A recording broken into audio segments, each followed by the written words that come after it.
தமிழொலி சொந்தங்களுக்கு வணக்கம். தமிழொலியின் இன்றைய மதிய நேர பிரதான செய்திகள். முதலில் தலைப்புச் செய்திகள். இலங்கைக்கு IMF கடுமையான கட்டுப்பாடு விதிப்பு, வாகன இறக்குமதிக்கு அனுமதி. இலங்கை மக்களுக்கு முக்கிய தகவல், தேசிய அடையாள அட்டையில் ஏற்படவுள்ள மாற்றம்.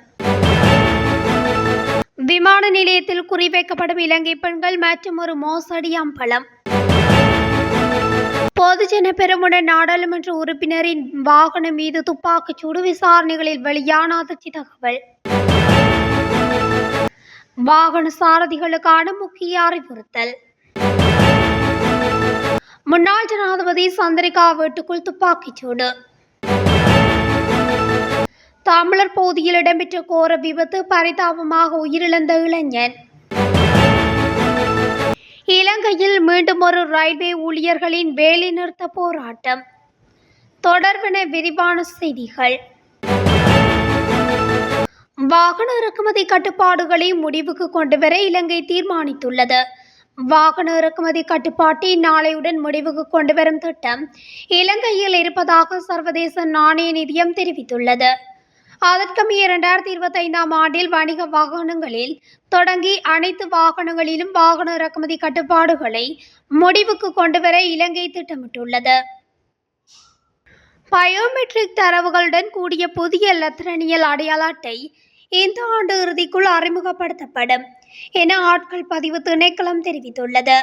முதன்முறையாக அடையாள அட்டைக்கு விண்ணப்பிக்கும் நபர்களுக்கு முதலில் இந்த அடையாள அட்டை வழங்கப்படும் என ஆட்பதிவு ஆணையாளர் நாயகம் பிரதீப் சபுதந்திரி தெரிவித்துள்ளார். அதற்குமே தற்போதைய நிலையில் தேசிய அடையாள அட்டைக்கு விண்ணப்பிக்கும் பாடசாலை மாணவர்களுக்கு உறுதிப்படுத்தல் கடிதம் மட்டுமே வழங்கப்படும் எனவும் அவர் சுட்டிக்காட்டியுள்ளார். இத்திட்டத்தின் கீழ் அனைத்து குடிமக்களுக்கும் ஒரு வருடத்துக்குள் பயோமெட்ரிக் தரவுகளுடன் கூடிய புதிய இலத்திரனியல் அடையாள அட்டை வழங்கப்படும் என ஆணையாளர் நாயகம் தெரிவித்துள்ளார். எனினும் தற்போது வழங்கப்பட்ட தேசிய அடையாள அட்டையை இழந்தவர்களுக்கு வழமை போன்று இதற்கு முன்னர் வழங்கப்பட்ட அடையாள அட்டை வழங்கப்படும். ஒரு நாள் சேவை அல்லது பொது சேவைகளின் கீழ் ஆட்கள் பதிவு திணைக்களத்தில் இதனை பெறலாம். புதிய இலத்திரனியல் தேசிய அடையாள அட்டையை வழங்குவது தேசிய தரவு முறைமை தயாரிப்பு வேலை திட்டத்தின் கீழ் மேற்கொள்ளப்படும் என ஆட்பதிவு ஆணையாளர் நாயகம் மேலும் தெரிவித்துள்ளார்.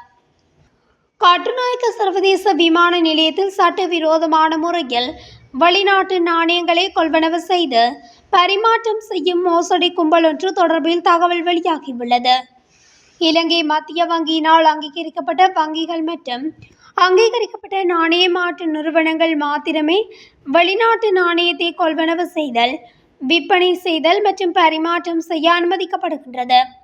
இவ்வாறானதொரு பின்னணியில் பிரதான விமான நிலையத்தில் வெளிநாட்டு நாணயங்களை சட்டவிரோதமான முறையில் கொள்வனவு செய்யும் குழு ஒன்று தொடர்பில் தகவல் வெளியாகியுள்ளது. விமான நிலையத்தில் தயக்கமின்றி உள்ளூர் மற்றும் வெளிநாட்டவர்களிடமிருந்து வெளிநாட்டு கரன்சிகளை கும்பல் ஒன்று வாங்குகின்றமையும் அடையாளம் காணப்பட்டுள்ளது. மத்திய கிழக்கில் இருந்து வரும் இலங்கை பெண்களே இந்த மோசடி கும்பலின் பிரதான இலக்கு எனவும் தெரிவிக்கப்படுகின்றது. இதன் காரணமாக நாட்டின் வங்கி கட்டமைப்பு, அந்நிய செலாவணி, கையிருப்பு என்பன பாதிக்கப்படும் எனவும் சுட்டிக்காட்டப்பட்டுள்ளது. எனவே இது தொடர்பில் உரிய அதிகாரிகள் கவனம் செலுத்துமாறும் கோரிக்கை விடுக்கப்பட்டுள்ளது.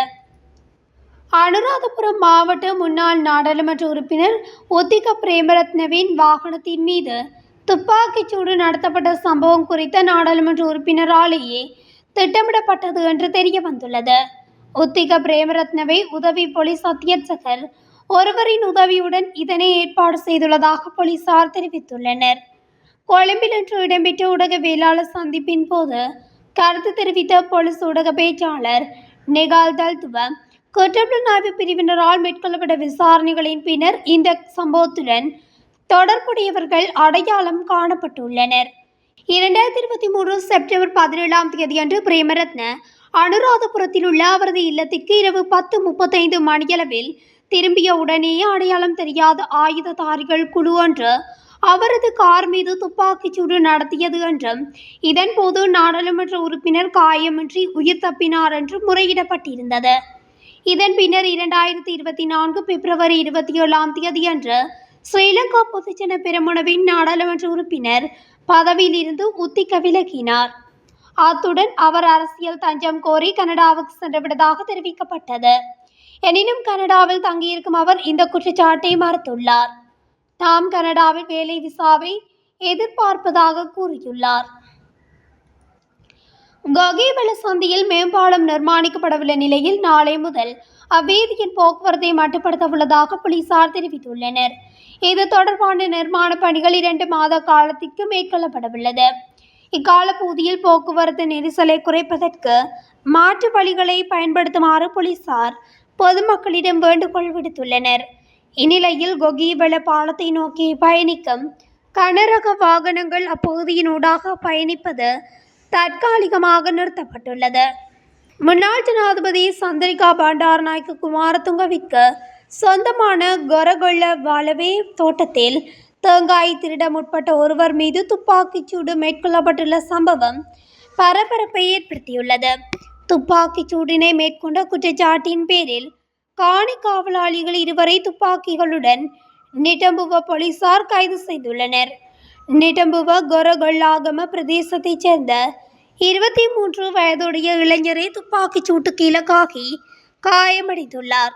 காயமடைந்த வட்டிப்பிட்டியல வைத்தியசாலையில் அனுமதிக்கப்பட்டு அவரது உடல்நிலை மோசமடைந்ததால் மேல் சிகிச்சைக்காக கொழும்பு தேசிய வைத்தியசாலைக்கு மாற்றப்பட்டுள்ளார்.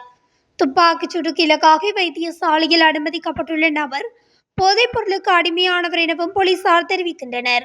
கடந்த பிப்ரவரி மாதம் 24ஆம் தேதி கந்தக்காடு புனர்வாழ்வு நிலையத்தில் இருந்து புனர்வாழ்வு அளிக்கப்பட்டவர் எனவும் போலீசார் தெரிவித்தனர். திருகோணமலை சீதனவழி பகுதியில் டிப்பர் வாகனம் மோதி இளைஞர் ஒருவர் சம்பவ இடத்தில் உயிரிழந்துள்ளதாக சம்பூர் போலீசார் தெரிவித்தனர். இந்த விபத்து சம்பவம் இன்றைய தினம் பகல் இடம்பெற்றுள்ளது. குறித்த விபத்தில் சம்பூர் சீதனவழி பகுதியைச் சேர்ந்த 18 வயதான விதுஷன் என்ற இளைஞனே உயிரிழந்துள்ளார். சடலம் மூதூர் தள வைத்தியசாலையில் வைக்கப்பட்டுள்ளதாகவும் சம்பூர் போலீசார் தெரிவித்தனர். இந்த சம்பவத்தில் உயிரிழந்த இளைஞன் கால்நடைகள் பராமரிப்பவர் என தெரிய வருகிறது. டிப்பர் வாகனத்தை செலுத்த வந்த சாரதி கைது செய்யப்பட்டுள்ளதாகவும் தெரிய வருகின்றது. சம்பவம் தொடர்பிலான மேலதிக விசாரணைகளை சம்பூர் போலீசார் முன்னெடுத்து வருகின்றனர். பதவி உயர்வு உள்ளிட்ட பல்வேறு கோரிக்கைகளை முன்வைத்து தொழிற்சங்க நடவடிக்கையை முன்னெடுக்க இலங்கை புகையிரத திணைக்களம் அதிபர்கள் சங்கம் தீர்மானித்துள்ளது. இன்று பிற்பகல் 2 மணிக்கு முன்னர் தமது முறைப்பாடுகளுக்கு தீர்வு கிடைக்காவிடின் தொழிற்சங்க நடவடிக்கையில் ஈடுபடவுள்ளதாக தொழிற்சங்கம் தெரிவித்துள்ளது.